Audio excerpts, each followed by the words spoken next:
Queensland, Australia, shopkeeper Roger Granger has been the victim of several late-night robberies. But tonight, he'll get the chance to change all that.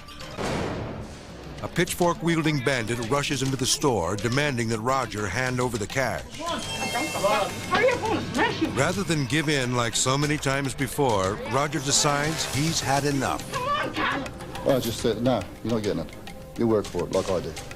The devilish desperado tries to leap over the counter, but Roger is packing a weapon of his own, a solid steel crowbar. Get out of here! Roger fends off the crazed bandit, sending him away frustrated and empty-handed. What? You come back again, you bastard! But just as Roger begins to phone the police to report the crime, a suspicious car pulls into the parking lot. Incredibly, just seconds after the first robbery attempt, 2 more hold-up men enter the store. But these guys aren't carrying pitchforks. They're armed with shotguns.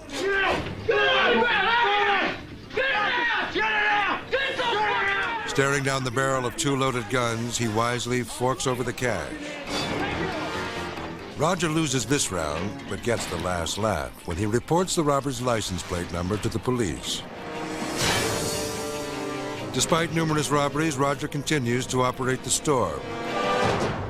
But these chilling images serve as a frightening reminder that the good old days of the friendly neighborhood grocer are no more. Berea, Ohio. When police officers Chris Holmes and Robert Surgener pull over a woman for reckless driving, they recognize her as Alberta, the town terror. All right, well, I need you to sign up here. You want me to sign that, and Okay. I do not agree to sign it. Right. Do you understand? There was always the chance when you gave Alberta a ticket, you were asking for a fun time. Well, I just realize explained you it. have the authority, and I Right. can also say I do not care to sign it as it is written up. Well, then you can subject yourself to going to jail. When Berea's most notorious driver refuses to sign her citation, all hope for a routine traffic stop is lost. Did you read what he wrote? The court Did you read what he wrote? Yes, The he court did. requires that you sign the ticket. I had experienced this with Alberta before. She starts to crank it up, and as the anxiety level gets higher and higher, you can see the veins on her neck starting to pop out. Do you hear what he said? The persons were on Bagley Road. Hey, Alberta, this is an offense that you can go to jail for. I realize that. Okay. Finally, Alberta gives in and signs the ticket. You'll get it signed, okay? But did you hear me ask him nicely the first time? Sign the ticket. Okay. Here is my signature, and I will tell you why it's this way. There's my signature, and here you are, sir. And there's your bullets, and there's your gun. And the first time I said specify where the people are that I endangered. Do you understand? You're very Okay, clear. you endangered people in I am leaving now. You got your signature. Suddenly, she turns her car on the officers and tries to make a getaway.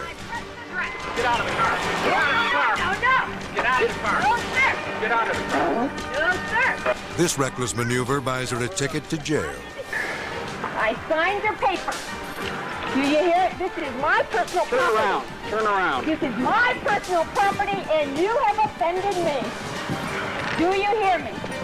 And you will take care of my cat when you say roll down the window. Although handcuffed in the back seat of the patrol car, Alberta is far from muzzled. She still has plenty to say. Those are my glasses. You can get my glasses and my key and my cat because I pulled in a lot at your request, and I sat there for 15 minutes while you were writing me up. And that's a live animal. And so am I.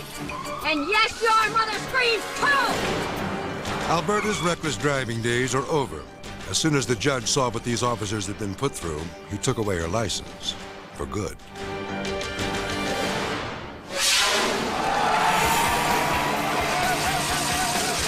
The 4-man bobsled. One of the world's most dangerous sports. It's a 1,400-pound bullet going down, and you have to go down and thread the needle, and you have to thread it right. No seatbelts, no airbags, no brakes. There's very, very little room for error. Each time these racers take the track, they risk major injury, paralysis, even death.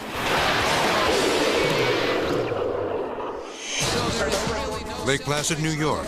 The U.S. bobsled team digs in at the starting gate.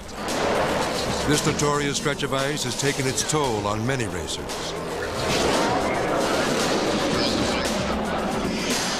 But Chris Coleman and his teammates are determined to make their mark. In our practices, we were doing extremely well. We were having the fastest times down the hill. The ice was very, very smooth, very glassy. The team was extremely excited. The team stands at the ready as their pilot launches the fiberglass hull downhill. Attention, banner off. The sled quickly sets a record-breaking pace, rocketing through hairpin turns at lightning speeds and soaring down straightaways at 90 miles an hour. Entering turn number 12, the team is on course for a new track record when disaster strikes. All of a sudden, there was a silence. The sled hits the turn too fast and too high. And before I knew it, I was on the side. And then I said to myself, oh my God, I'm in a crash. The bobsled spirals upside down, pinning the racers next to the ice as they hurtle down the track, slamming into turns with crushing force. Finally, the sled reaches the end of the line and limps to a stop. Crew members scramble to free the battered team from the wreckage. But only 3 of the bobsledders are able to stagger to their feet. I remember the other guys getting out, but I remember I just couldn't move and somebody pulled me out. Chris lies motionless as paramedics check for spinal injuries. Down back. To the relief of teammates and crew members, Chris can move his arms and legs. Incredibly, he suffers only minor injuries and is able to race again just a week later. This time, capturing the silver medal. It was a victory made sweeter by the painful reminder of what could have been. I can't tell you how excited we were just to be up on top of that podium, but just as important, I think we were all very happy just to be alive.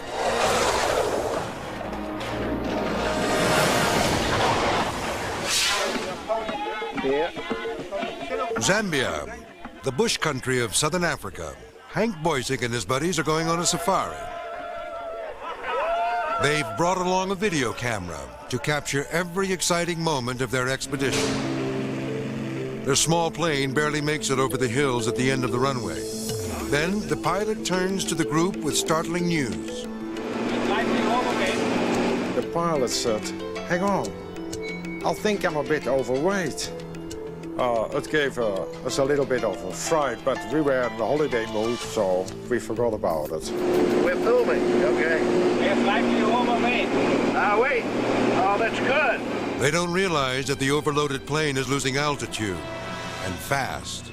When the pilot went for a field, which I recognized as not being the airstrip, I said, no, this is not the place. But the pilot ignores Hank's warnings. He tries to land in the rugged terrain.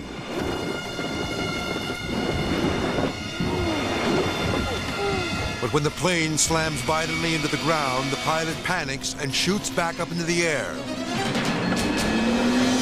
And he tried to pull up. We went up. We saw the blue sky from going up. But we went so steep up that the alarms went off. Seconds into the steep climb, the engine dies. I thought, hang on, we are not going to make it. The plane crashes.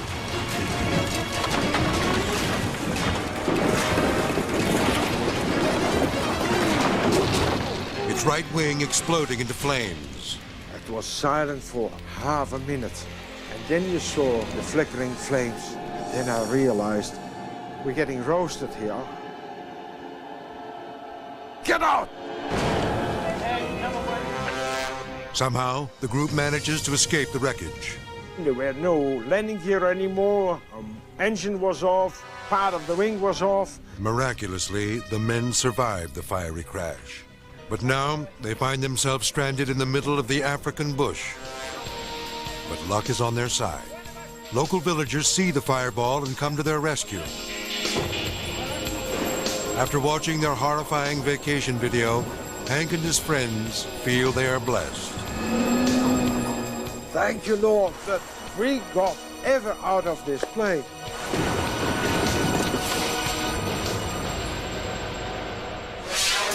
Mountains in Japan.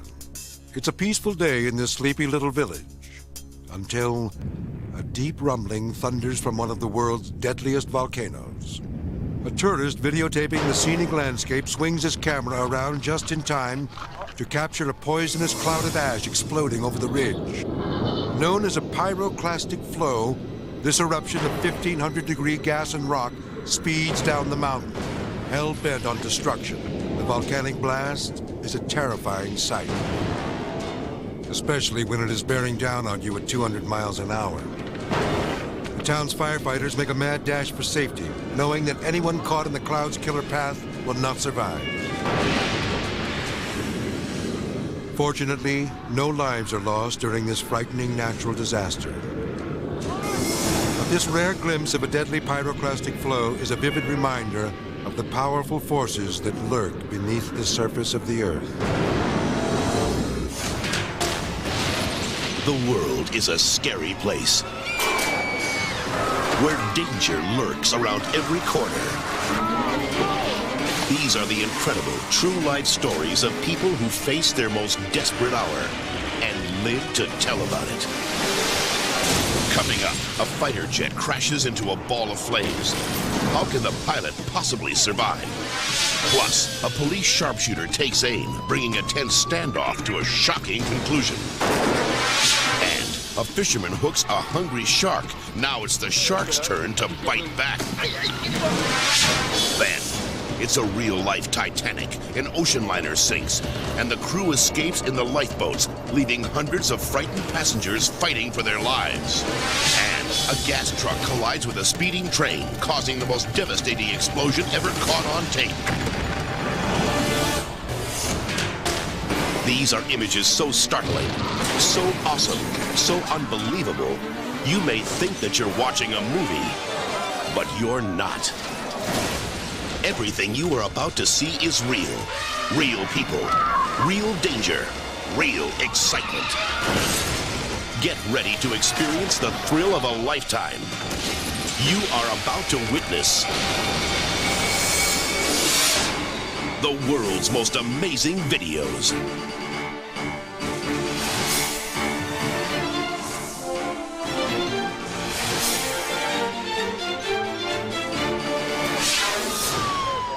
Manning, South Carolina.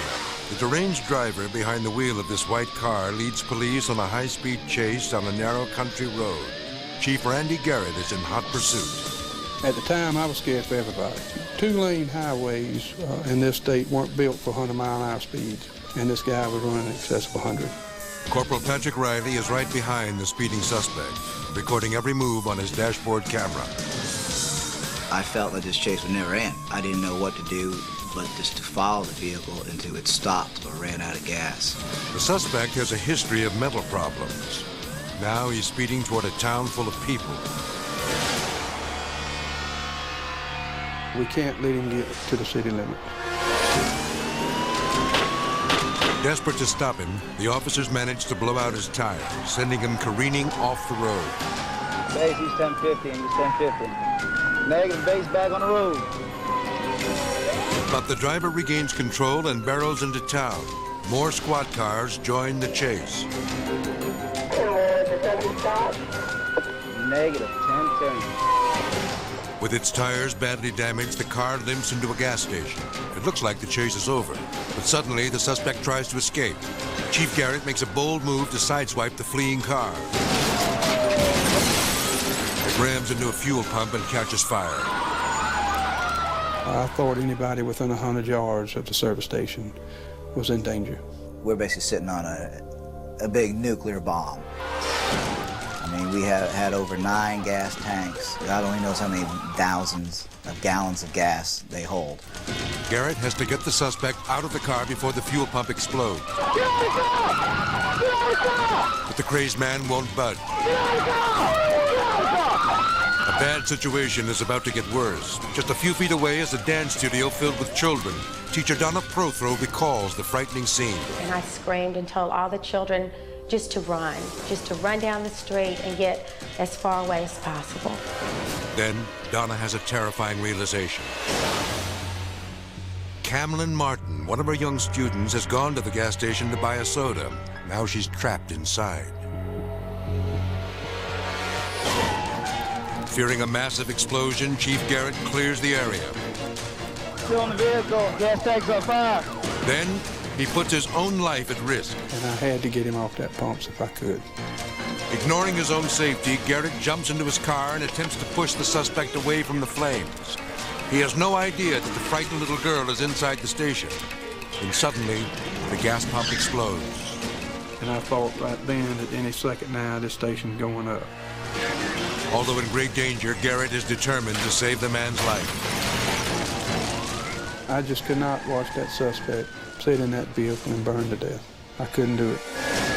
Unbelievably, the driver makes another attempt to escape. He's taking off again.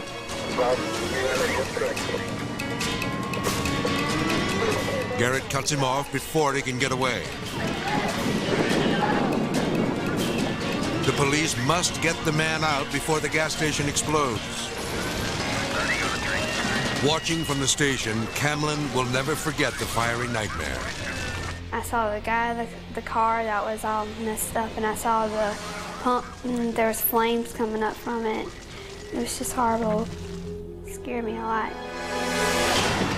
Hold that hand! Give me that hand! Give me that hand! With his weapon trained on the suspect, Garrett keeps an eye on the blaze. My biggest concern was I felt at any moment there was going to be a big explosion.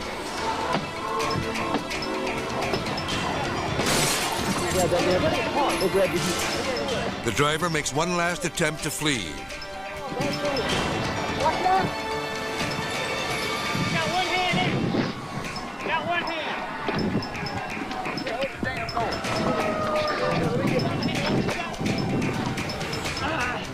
Well, we got to go.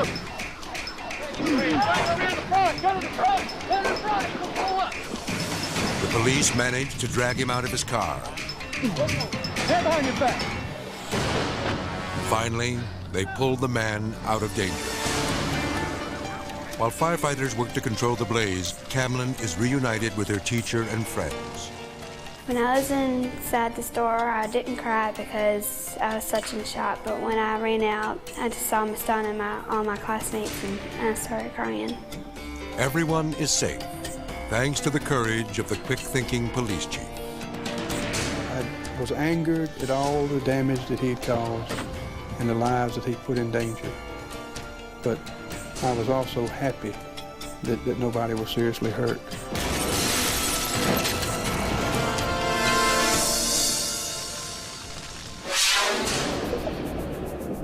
Deep beneath the ocean, they rule with cunning and stealth. They are the ultimate terror of the seven seas. But even on land, the danger posed by sharks can be all too real. Lake Catherine, Louisiana. 200 miles off the coast, Captain Milton Dudenheffer and his three-man crew are enjoying a very successful fishing trip. There's our expense, man. About a $2,000 fish. Suddenly, the men get an unexpected bite on the line. What's that white thing in the water down over there? A 6-foot mako shark has taken the bait. Like Jaws.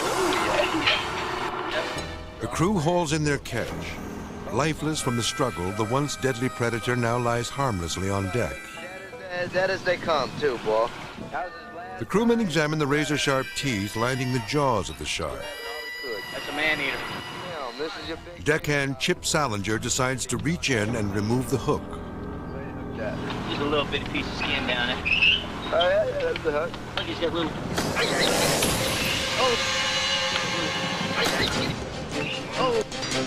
Still very much alive, the shark plunges its teeth into Chip's hand. Come on, Father. Come on, Charlie. See that pry bar? Hurry up. The crewmen use a pry bar to try to break the shark's death grip. It was everything we could to get the shark's mouth open. With the pry bar, I mean, you could hear his teeth chipping because he was just not giving up. Pry him open. Finally, Chip is pulled free. Whoa. How bad is it? 1, 2, 3. The shark leaves 9 deep puncture wounds in Chip's hand, and he's losing blood fast. Jumping around. he started bleeding, I mean, just all over the deck. To make matters worse, they don't have a first aid kit so they can treat him. We put acetone on the wound because that's all we had, and we had duct tape. Chip did real good. He went right back to work not soon after. We was really lucky. Although he quickly recovers from his wounds, it will be a long time before Chip Salinger ever gets this close to a shark again. I thought that son of a bitch was dead.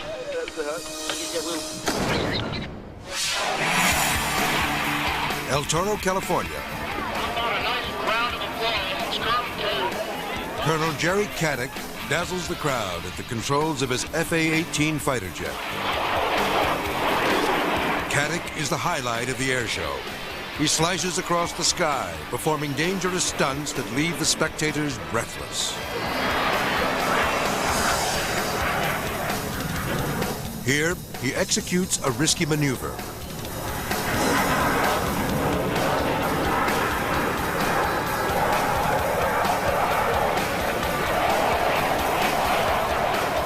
But suddenly, he loses control.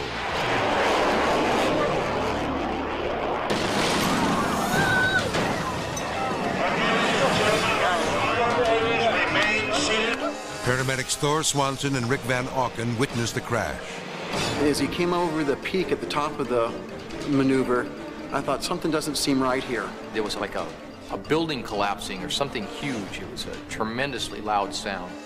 Flying at over 300 miles per hour, the tail of the jet dips down and slams into the tarmac. Inside the plane, Caddick's body smashes against the cockpit at 75 times the force of gravity. I thought, this guy is a dead man. This guy doesn't stand a snowball's chance. Onlookers gasp in horror at the tragic sight.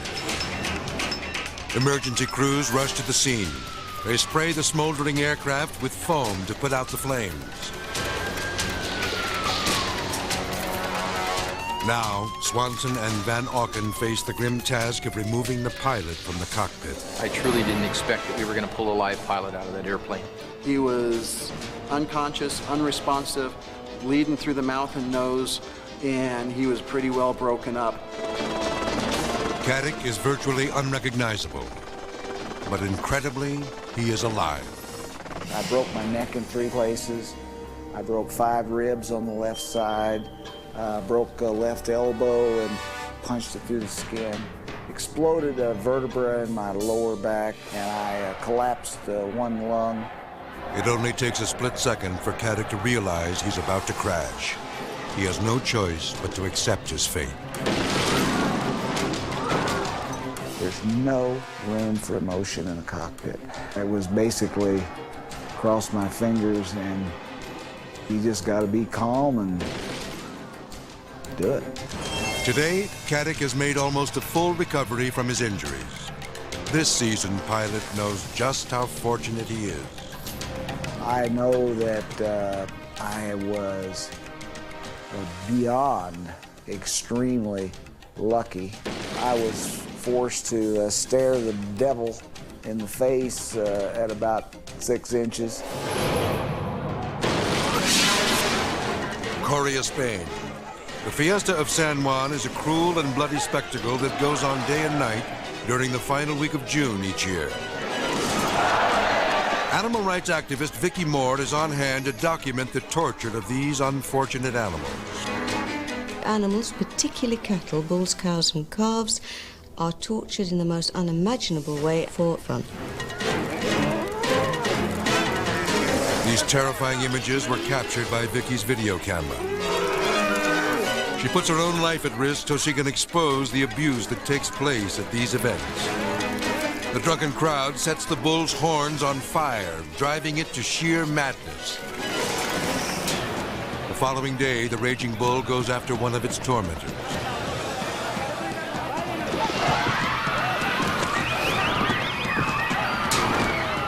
The bloodthirsty crowd cries out for more.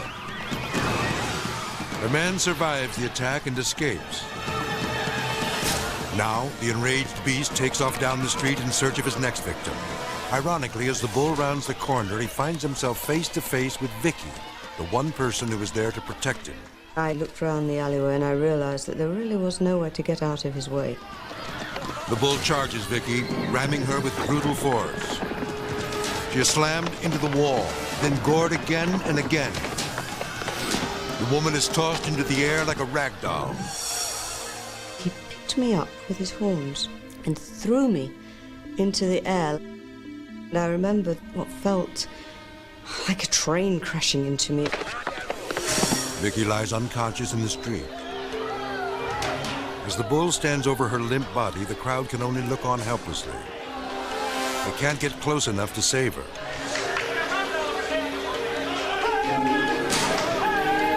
It is unimaginable that Vicky could survive, but she does. Although it takes her more than a year to recover from her frightening ordeal, she still doesn't blame the bull. While bulls are taunted and tortured and killed and allowed to run on the streets, people are going to be killed. Now, more than ever, Vicky is dedicated to protecting these abused animals. Her goal is to rid the world of these violent rituals.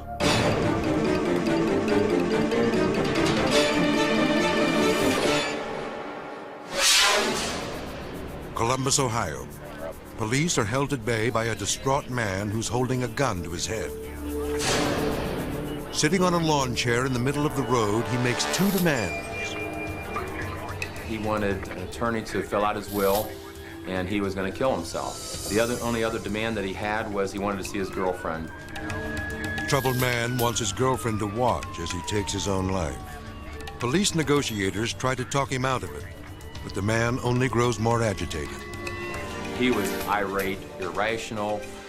He'd be waving the gun at us, and so it was very, very tense. The desperate man repeatedly places the gun beneath his chin. Police know they need to act quickly before he hurts himself or someone else. That's what was so hard about this situation. None of our other tools would work. He was just too far away for anything else to be deployed. And so our only option was to use a sniper shot. Police snipers are called to the scene. They take aim at the suspect's gun. Veteran sharpshooter Mike Plum zeroes in from a nearby hillside. I knew that once he sat down in the chair, that the opportunity was mine. And the way he held the gun, I knew that it would just pull it right out of his hand. When negotiations reach a standstill, 501 patrol, I've authorized officers to fire. The command is given.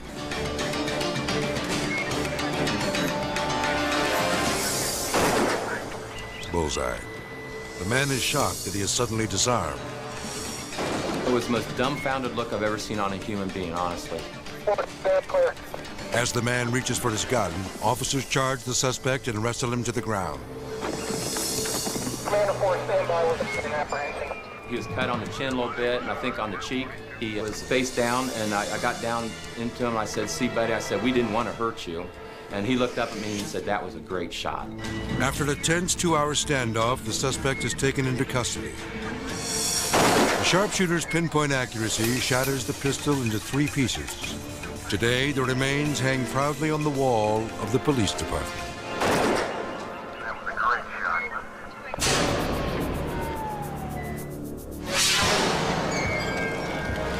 Redwood City, California. An arsonist terrorizes a residential neighborhood. There are no clues and no leads. Police are baffled. Until this chilling video is found with a plastic skull by the side of the road.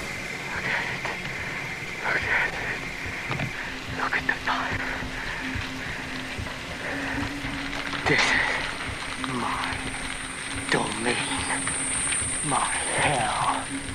We knew it was arson, we knew it was a deliberate set, but we didn't know who did it. And the video opened up a new door for us. On the tape is the eerie voice of an unseen arsonist narrating his own hellish handiwork, presented as a demented tribute to his friend, Omar. Look at it, Omar.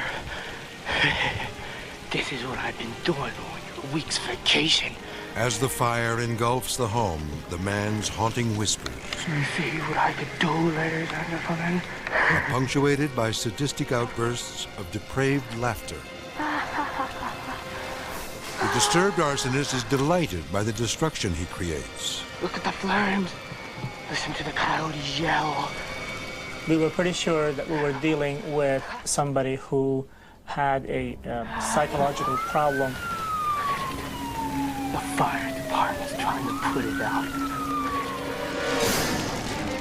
Determined to stop the maniac's deadly games, investigators televised the video, hoping that someone will recognize the burning house.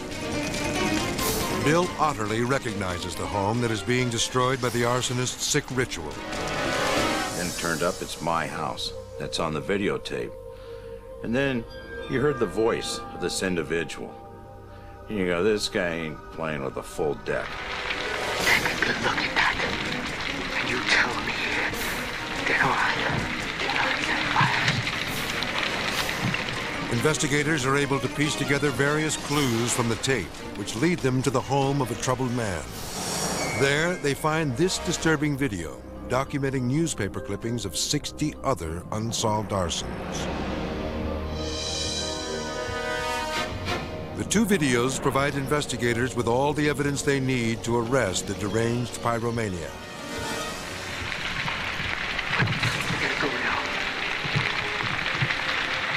But remember me. The suspect is sentenced to an inpatient treatment center for 2 years. And the fires stop. Good night, ladies and gentlemen. Your house is next.